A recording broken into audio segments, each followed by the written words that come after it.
Continuamos con el desarrollo de la unidad número 3 y ahora en esta segunda parte vamos a ver dos temas, o en realidad tres temas que son, primero, en la responsabilidad directa, la situación del encubrimiento y después vamos a ver la situación de la responsabilidad que deriva por los hechos de los dependientes y de los hijos menores de edad. Bien, el Código de Vélez. Cuando vemos la normativa originaria del Código de Vélez, ¿no es cierto?, nos encontramos con que el artículo 1081 del Código Civil determinaba que la obligación de reparar aquel daño que se ha causado por medio de un delito pesa solidariamente sobre todos los que han participado como autores, consejeros o cómplices. Recuerden estas tres expresiones: autores, consejeros o cómplices, aunque se trate de un hecho que no sea penado por el derecho criminal. Concordante con esta redacción, el 1751, la primera parte, cuando habla de quiénes son o hacia quiénes se extiende la responsabilidad, justamente menciona a los autores, consejeros y cómplices. Sin embargo, corresponde tener presente que la figura del encubrimiento es una figura penal autónoma. Está prevista en el 277 del Código Penal, está en el margen derecho para que ustedes puedan consultar el texto, que específicamente dice: tras la comisión de un delito ejecutado por otro, en el que no hubiera participado. Es decir, cuando estamos hablando del encubrimiento, nosotros requerimos necesariamente la comisión de un hecho al cual después le sucede el encubrimiento.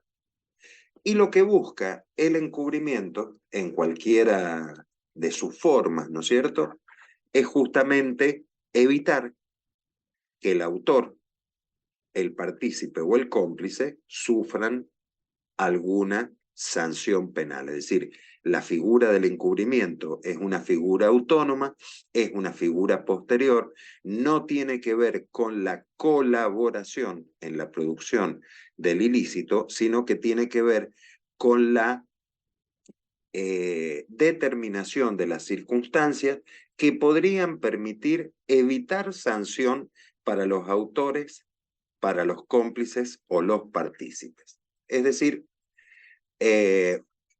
estamos en presencia de un delito que es distinto al delito encubierto. Por lo tanto, si nosotros hacemos un análisis de la redacción del Código de Vélez, específicamente del 1081, nos encontramos que la única posibilidad en la que el encubrimiento podría ser analizado, pudo haber sido analizado, era justamente cuando el encubridor intervenía con posterioridad en la ejecución del delito. Para que quede claro, autores, cómplices y partícipes, la figura del incumplimiento es una figura autónoma y solamente se podía, si alguno de los partícipes o de los cómplices participaba posteriormente o determinaba posteriormente la realización de hechos que permitieran o favorecieran encubrir el hecho delictual, entonces en esa situación se podía analizar la situación del encubrimiento.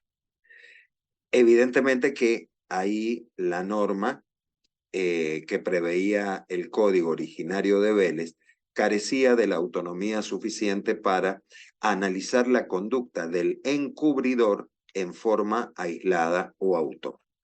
Bien, en el nuevo Código Civil, el Código plasma esta idea que hemos mencionado recién, y el encubridor responde en cuanto a su cooperación, que haya causado un daño en el sentido de impedir, de limitar el descubrimiento del evento dañoso. Es decir, se debe acreditar una relación de causalidad adecuada entre la cooperación ulterior al ilícito y el daño efectivamente producido, y la carga de la prueba pesa sobre quien alega la situación de encubrimiento. Bueno, acá hay varios supuestos, se me ocurrió porque justamente había visto semanas atrás una información periodística de Buenos Aires de un abuso a una menor por un profesor de educación física en un colegio de Buenos Aires, el abuso sexual, ¿no es cierto?, del profesor, y después el encubrimiento de las autoridades del establecimiento, específicamente la directora, hasta que avanzada la investigación de la causa se determinó justamente la situación de la eventual participación en la conducta abusiva por parte de este profesor, con lo que la directora del establecimiento ajena a la producción del delito, ahora sí pasa a ser encubridora del mismo por las conductas que había asumido en cuanto a impedir que se investigara, negar información, etcétera, etcétera. Referente a la situación, ¿no es cierto?, a las situaciones fácticas o de hecho dentro del establecimiento. Bueno, terminamos ese tema y empezamos a ver las responsabilidades por los hechos de terceros o las responsabilidades denominadas indirectas o reflejas. Bueno, podríamos decir que tenemos dos situaciones, la situación del principal respecto del dependiente, se los había comentado al inicio de del análisis de esta segunda parte de la unidad, y la situación de los padres respecto de los hechos producidos por los hijos.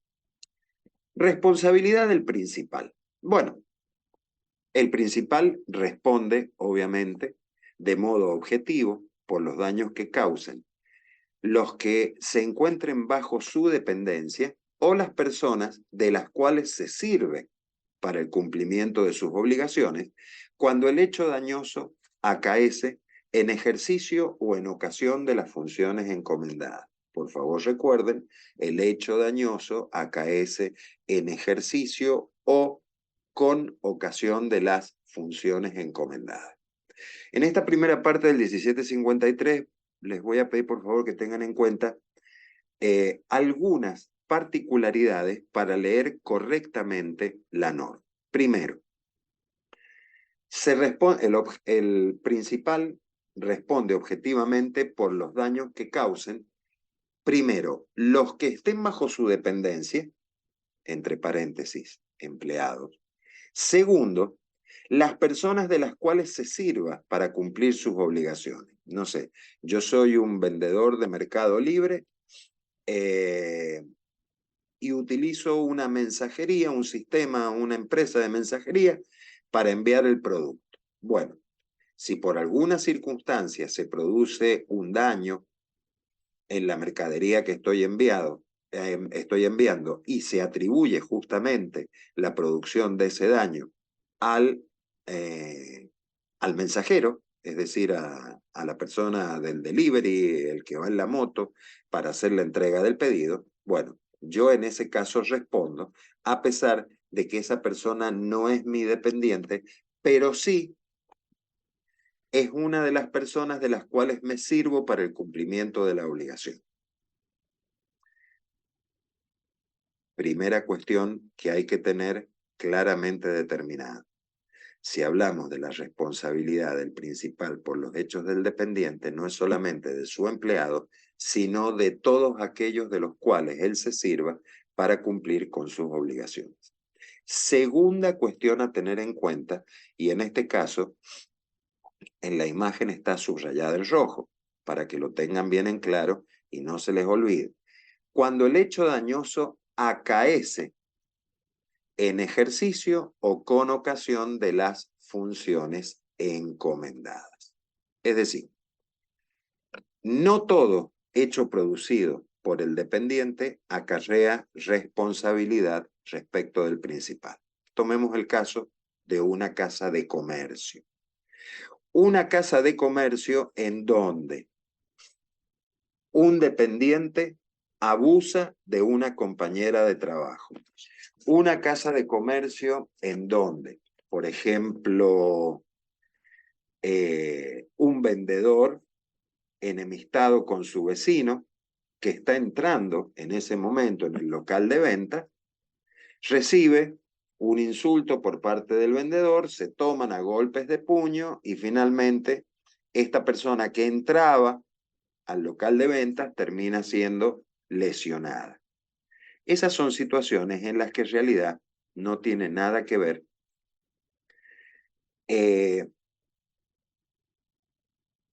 el planteo, ¿no es cierto?, de la relación de dependencia respecto del principal, porque ahí no está en juego el despliegue de las funciones encomendadas. Muy distinto es el caso de la situación del empleado que, por ejemplo, con motivo de trabajar en esta casa de comercio, hurta, supongamos, de la mercadería, parte de los accesorios de un producto que le está vendiendo en ese momento a un cliente. Entonces, son distintas situaciones o, por ejemplo, hay cientos de ejemplos posibles. Yo, como dueño de una empresa, le he ordenado, le he dado la orden a mi contador de que emita 2 cheques para pagar una deuda. El contador se olvida, la deuda impaga tiene ahora plazo vencido, me cobran los intereses y yo pretendo determinar que yo no soy el autor de la mora, sino que el autor, mejor dicho, el retraso en el cumplimiento de la obligación se ha producido por el hecho de mi dependiente. Es más que seguro que debemos tener presente que en este caso el incumplimiento del dependiente, ¿verdad?, se proyecta respecto del principal. La falta de discernimiento, bueno, acá se está recogiendo otro de los datos de la realidad. Ustedes saben positivamente que existen diversos planes, diversas formas de incorporación de personas que tengan discapacidad, como pasa, por ejemplo, con los niños Down, que cumplen perfectamente las funciones que se les encomiendan dentro de casas de comercio, es decir, son perfectamente aptos para poder realizar ciertos trabajos. Entonces, muchas veces, al momento de analizar si puedan haber incurrido en algún evento que provoque responsabilidad, la ley establece que la falta de discernimiento del dependiente no lo excusa al principal. Obviamente que se tienen en cuenta estas situaciones. Y finalmente, recordar que la responsabilidad, cuando estamos hablando de una responsabilidad del principal por el hecho del dependiente, que sería aquella que tiene su origen en las funciones encomendadas, es concurrente, la responsabilidad del principal es concurrente con la del dependiente. Bien, haciendo un esquema del artículo 1753, tenemos una responsabilidad objetiva. Esta responsabilidad objetiva, evidentemente, es la responsabilidad del principal y que tiene como única eximente la causa ajena, ¿verdad? Hay una obligación de garantía del principal respecto de la persona que se ve damnificada. Son los daños, estamos hablando de daños causados a terceros. Existe una relación de dependencia del principal respecto del dependiente que provoca el daño o de las personas que se sirven para cumplir con sus obligaciones. La responsabilidad es indirecta. El dependiente, ¿no es cierto? Estamos hablando del evento producido del acto voluntario o del acto involuntario, la relación debe existir una relación entre la función que está desempeñando la persona y el daño efectivamente producido. Y finalmente, recordar, está resaltado en amarillo para que les sea más fácil la lectura, recordar que la responsabilidad que nace frente a la víctima por parte del dependiente y del principal es una responsabilidad concurrente. Bueno, cuando nosotros buscamos determinar el evento,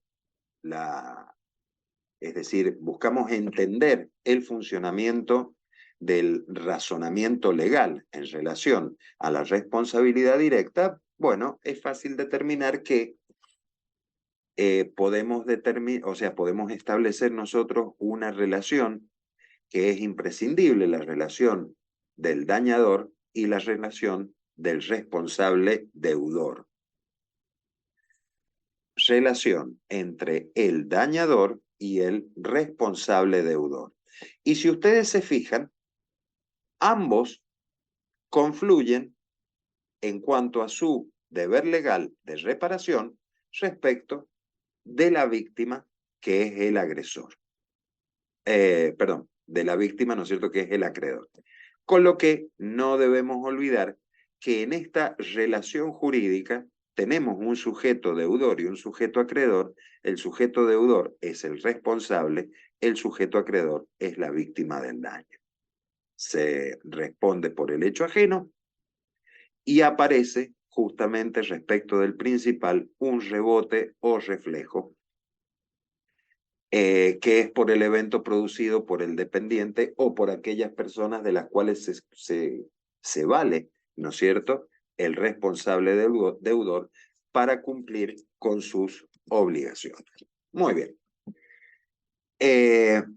Situaciones de responsabilidad indirecta, tenemos dos situaciones de daño, fíjense, un taller mecánico, una gira en la órbita contractual y la otra en la órbita extracontractual. En la órbita contractual, yo dejé el auto para ser arreglado, no lo arreglaron. Es decir, ¿por qué le asignamos la órbita contractual o por qué hacemos esta interpretación? Bueno, muy sencillo, porque en realidad acá tenemos nosotros una locación de servicio en donde lo que hemos requerido es justamente la realización de una cierta actividad por parte del deudor que el deudor no cumple. Y en ese caso, quien es responsable directo es quien incumple la obligación. ¿Quién incumple la obligación? El dueño del taller, que en este caso es por medio de sus empleados, que se olvidaron esa mañana de cumplir con la orden de trabajo que les habían asignado. Hay una responsabilidad directa, contractual, y rige el principio de equiparación del artículo 732, de que justamente los incumplimientos de los dependientes obligan al principal. Bien, acá lo tenemos en el margen superior derecho de la imagen que se está presentando.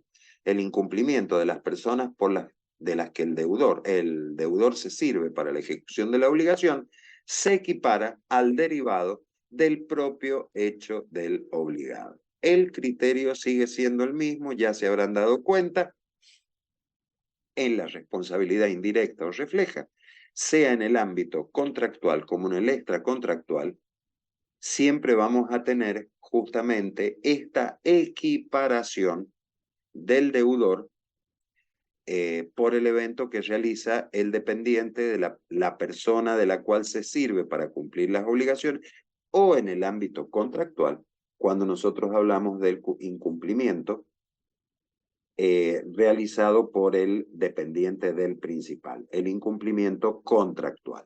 Bueno, se genera una responsabilidad indirecta, por ejemplo, en el caso de los eventos, los daños, el mismo taller mecánico, pero ahora rompieron el tapizado, le sacaron las radios, rayaron la pintura.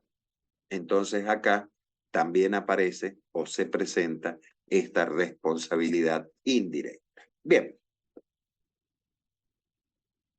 La norma expresamente determina que se responde objetivamente por los daños que causen los que están bajo su dependencia en ejercicio o con ocasión de las funciones encomendadas. Recuerden lo que hemos visto antes en relación a esto de las funciones encomendadas, porque justamente hay situaciones en las que no se manifestaría esta responsabilidad refleja cuando el evento dañoso producido por el dependiente no tiene relación al ejercicio o con ocasión de las funciones que hubieran sido encomendadas por el principal. Bien, continuamos. Si nosotros hablamos de responsabilidad refleja, necesariamente debe haber una actuación en interés del principal y la posibilidad de dar órdenes o instrucciones, es decir, poder de control. ¿Por qué se hace esta aclaración? Bueno, porque no necesariamente la responsabilidad surge cuando es el empleador respecto del empleado, porque muchas veces la responsabilidad surge como consecuencia del incumplimiento de la orden o de la instrucción que da un empleado del empleador a otro subalterno de inferior categoría.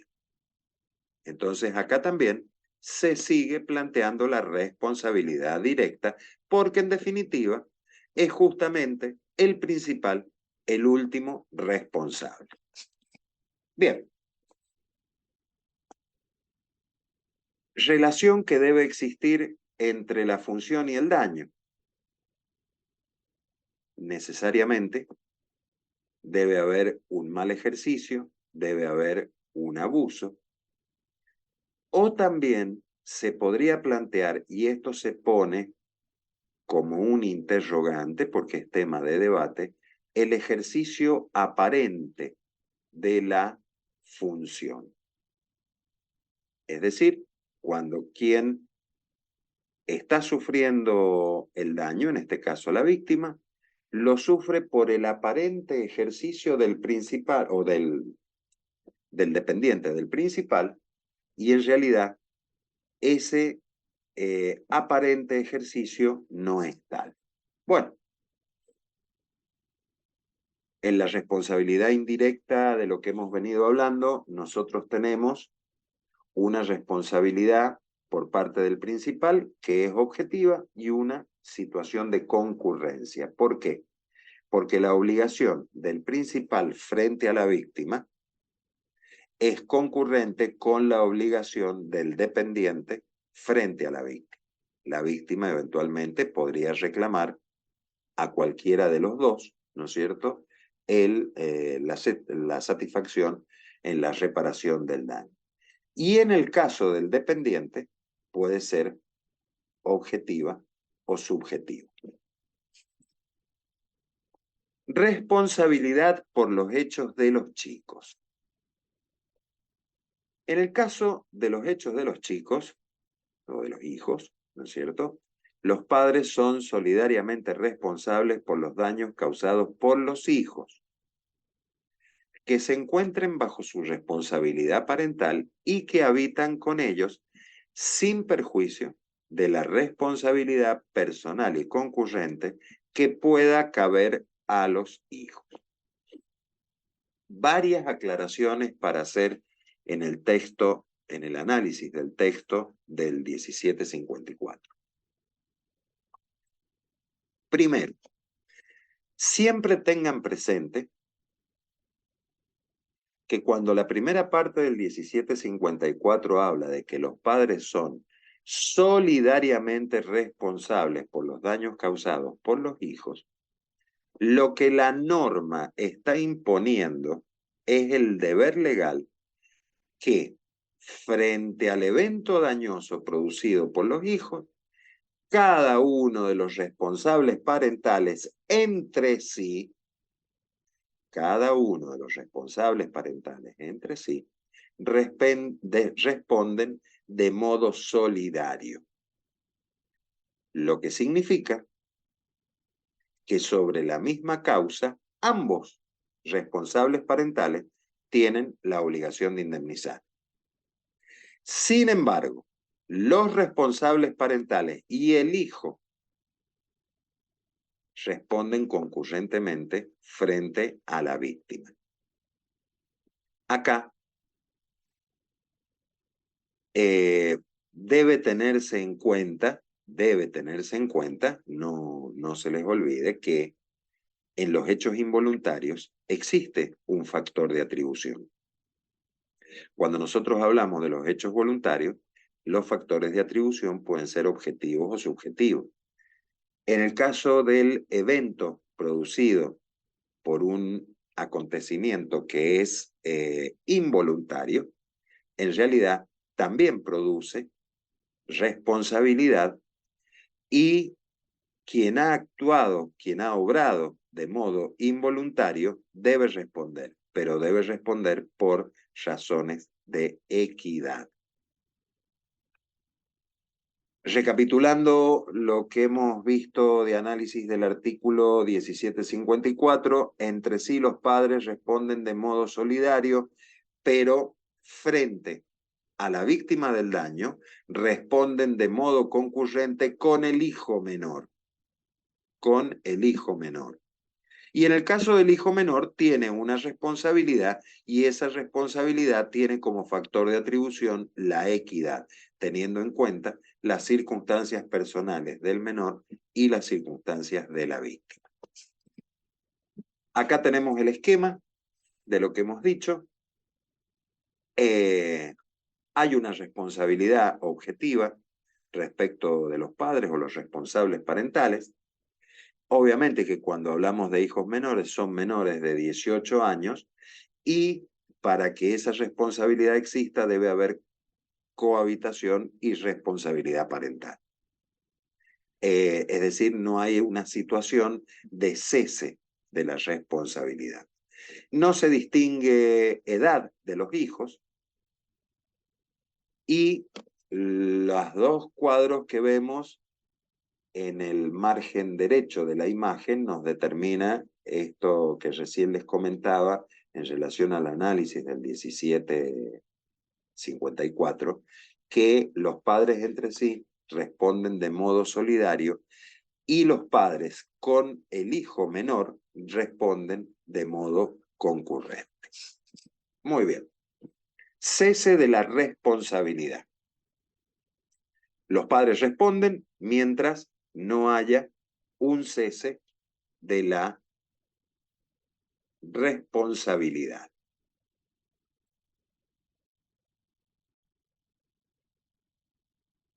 El 1755 del código vigente obviamente, establece cuáles son las situaciones de cesación de la responsabilidad parental o de la responsabilidad de los padres, ¿no es cierto?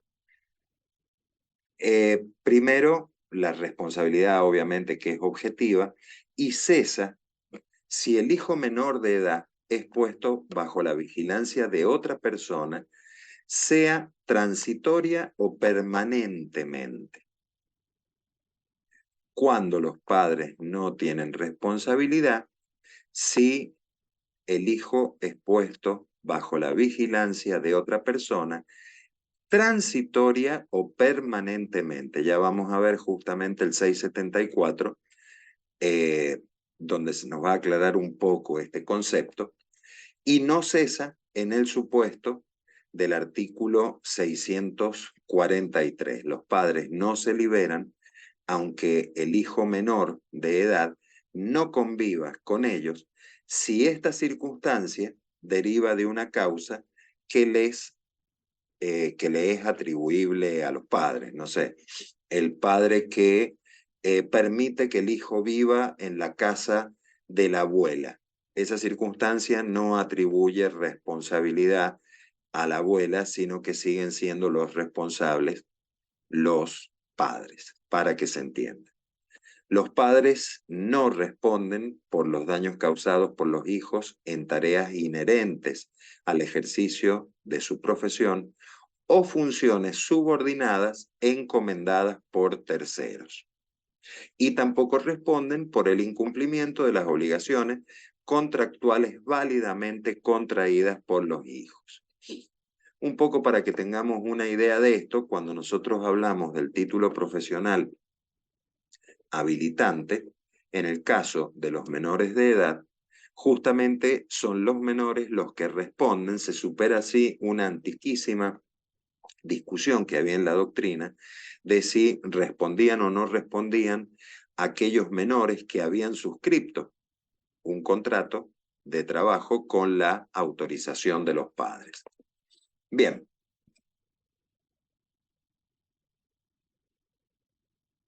...643 del Código Civil. En el interés del hijo, vamos a leer de modo tranquilo la primera parte del artículo 643 para que les quede claro, y por razones que sean suficientemente justificadas, los progenitores pueden convenir que el ejercicio de la responsabilidad parental sea otorgado a un pariente. Hay diversas circunstancias de orden familiar que permitirían esta situación sin perjuicio de las situaciones previstas en el 674 del Código Civil, que ya las vamos a analizar, ¿no es cierto? Y en este caso debe existir el acuerdo de aquella persona a quien se le delega la responsabilidad parental y existir la homologación judicial.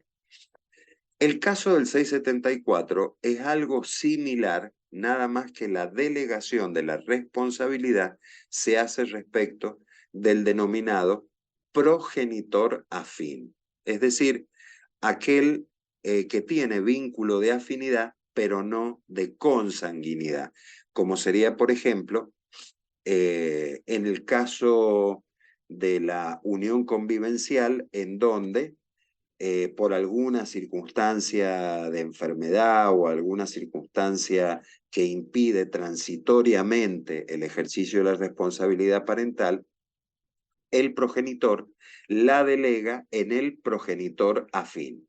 Por eso habla de razones de viaje, enfermedad o incapacidad transitoria, siempre que esta imposibilidad para su desempeño por parte del otro progenitor o que no fuera conveniente que este último asuma su ejercicio. No sé, supongamos aquella persona que ha tenido un evento de salud importante, que está fuera de la provincia y bueno, por el interés del menor es conveniente la delegación transitoria del ejercicio de la responsabilidad parental en el denominado progenitor afín. Requiere obviamente esta delegación, lo mismo que pasaba con el 643, la homologación judicial, salvo que el otro progenitor exprese, en este caso, un acuerdo o exprese su acuerdo de modo fehaciente. En el otro caso, en toda situación se requiere la homologación judicial porque es otro pariente y no específicamente el progenitor afín. Bien, bueno, eximentes de responsabilidad. Estamos hablando de la responsabilidad objetiva de los padres, la causa ajena, primera, en el evento dañoso es otro el que en realidad es causa del evento. Segundo, el desplazamiento de la guarda, que puede ser de carácter permanente o podría ser de carácter transitorio. O la tercera posibilidad son las tareas inherentes a su profesión o a sus obligaciones contractuales. Entiéndase, menor con título profesional habilitante o la situación de aquel menor que, conforme a la ley de contrato de trabajo, teniendo 16 años de edad y la autorización de los padres, ¿no es cierto?, ha suscrito contrato de trabajo con un empleador. Entonces, en ese caso, ya no responden los responsables parentales. Otras personas encargadas, ¿cuál es el factor de atribución? Sería la pregunta. Bueno, los delegados en el ejercicio de la responsabilidad parental, los tutores y los curadores, son responsables como los padres. ¿Cuál es el factor de atribución? Si los padres responden objetivamente, los tutores y los curadores responden objetivamente. Sin embargo, si se liberan de responsabilidad cuando les ha sido imposible evitar el daño y tal imposibilidad no resulta de una mera circunstancia de haber sucedido el hecho fuera de su presencia. Es decir, existen algunas circunstancias en las cuales a los encargados del cuidado personal de los menores les resulta imposible el control o evitar el daño, entonces ante esta situación están desligados de responsabilidad y el establecimiento, que es la última situación que se analiza en el 1756, el establecimiento que tiene a su cargo personas internadas responde por la negligencia del cuidado de quienes transitoria o permanentemente han sido puestas bajo su vigilancia o control. Instituciones médicas, instituciones militares en el caso de los menores de edad, etcétera, etcétera. Bien, con esto, alumnos, terminamos la segunda parte. Vamos a seguir, ¿no es cierto?, con una tercera parte donde vamos a ver la responsabilidad de los establecimientos educativos.